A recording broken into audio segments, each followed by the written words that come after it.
حضرت ابو موسیٰ رضی اللہ تعالیٰ عنہ بیان کرتے ہیں، رسول اللہ صلی اللہ علیہ وسلم نے فرمایا، نیک ہم نشین اور برے ہم نشین کی مثال ایسی ہے جیسے کستوری والا اور آگ کی بھٹی دھونکنے والا۔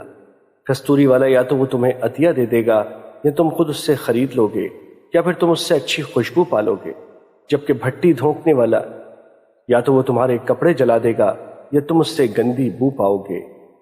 مشکات المصابیح حدیث نمبر 5010۔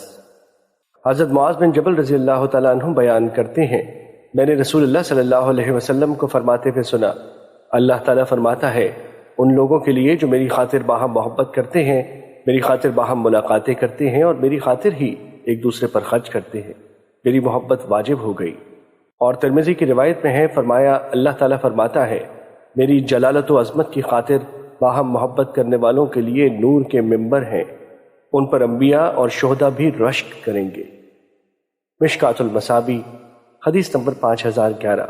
حضرت عمر رضی اللہ تعالیٰ عنہ بیان کرتے ہیں، رسول اللہ صلی اللہ علیہ وسلم نے فرمایا، اللہ کے بندوں میں سے کچھ ایسے لوگ بھی ہیں جو نہ تو انبیاء ہیں اور نہ شہداء، لیکن روز قیامت اللہ کے ہاں ان کے مقام و مرتبے پر انبیاء اور شہداء بھی رشک کریں گے۔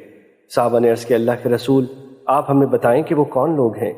آپ نے فرمایا، وہ لوگ ہیں جو آپس میں نہ تو کسی رشتے ناطے کی وجہ سے محبت کرتے ہیں، نہ کسی مالی شراکت کی بنا پر، بلکہ وہ محض اللہ کے حکم اور قرآنی اتباع میں باہم محبت کرتے اور لین دین کرتے ہیں۔ اللہ کی قسم، ان کے چہرے چمکتے ہوں گے اور وہ نور کے ممبروں پر ہوں گے، اور جب دیگر لوگ خوف میں مبتلا ہوں گے تو وہ خوف زدہ نہیں ہوں گے، اور جب دیگر لوگ غم کا شکار ہوں گے تو وہ غم زدہ نہیں ہوں گے۔ پھر آپ صلی اللہ علیہ وسلم نے یہ آیت تلاوت فرمائی۔ ترجمہ: سن لو، بے شک اللہ کے دوستوں پر نہ کوئی خوف ہوگا اور نہ وہ غمگین ہوں گے۔ مشکات المصابیح حدیث نمبر 5012۔